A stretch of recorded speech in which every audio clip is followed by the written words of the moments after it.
Bonjour, bienvenue sur Objectif Math. Dans cet exercice, on nous demande 1.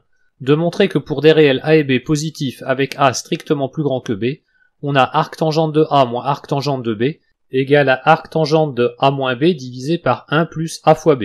2. De montrer que pour tout réel a positif, la série de termes générale u indice n égale à arctangente de n plus a moins arctangente de n est convergente. 3. En notant f de a la somme de la série de termes générale u indice n, de montrer que la fonction f est croissante. Et enfin 4. De calculer la limite de f en plus l'infini. Vous devriez maintenant mettre la vidéo sur pause et chercher à résoudre l'exercice par vous-même. Dans la question 1, on considère a et b deux réels positifs tels que b soit strictement inférieur à a. Comme la fonction arctangente est strictement croissante sur R, on obtient 0 inférieur ou égal à arctangente de B, strictement inférieur à arctangente de A, lui-même inférieur à pi sur 2 puisque la limite de arctangente en plus l'infini est égale à pi sur 2.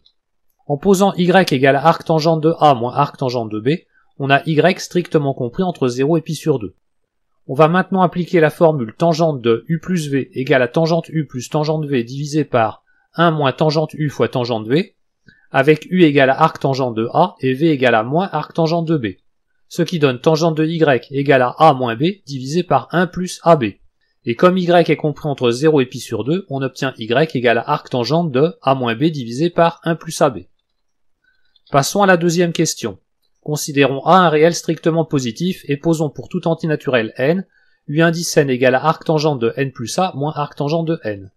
Grâce à la question 1, on peut écrire u indice n égale à arctangente de a divisé par 1 plus n facteur de n plus a, d'où l'on tire u indice n équivalent à a sur n au carré quand n tend vers l'infini.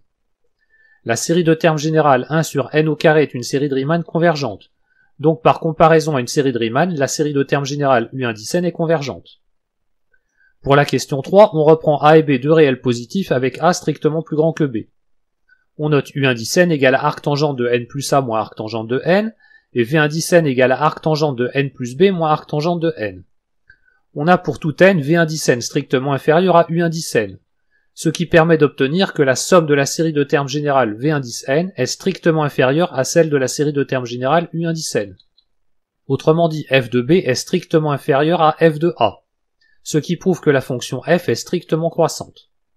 Dans la question 4, comme on sait déjà que f est croissante, pour étudier la limite en plus l'infini, il suffit d'étudier la limite de f de a pour a entier naturel. Considérons alors n un entier naturel supérieur ou égal à a. Notons s indice n de a la somme pour k variant de 0 à n de arctangente de k plus a moins arctangente de k. On sépare la somme en deux sommes et on effectue une translation d'indice dans la première. Les termes communs aux deux sommes se simplifient. Et on effectue une autre translation d'indice dans la première somme. On peut maintenant regrouper les deux sommes et on simplifie le terme général grâce à la première question. Maintenant que l'on a écrit s indice n comme une somme finie formée de a termes, on peut prendre la limite quand n tend vers l'infini, ce qui donne f de a égale à pi sur 2 plus la somme pour k variant de 1 à a moins 1 de arctangente de 1 sur k.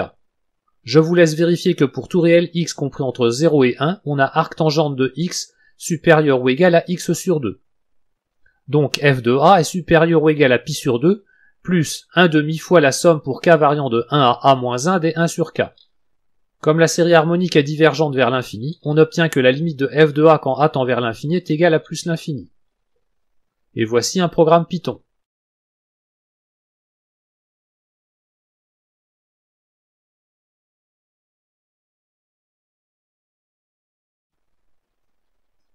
Il permet de tracer la représentation graphique de la fonction f. Voilà, cette vidéo est terminée, à bientôt sur Objectif Math.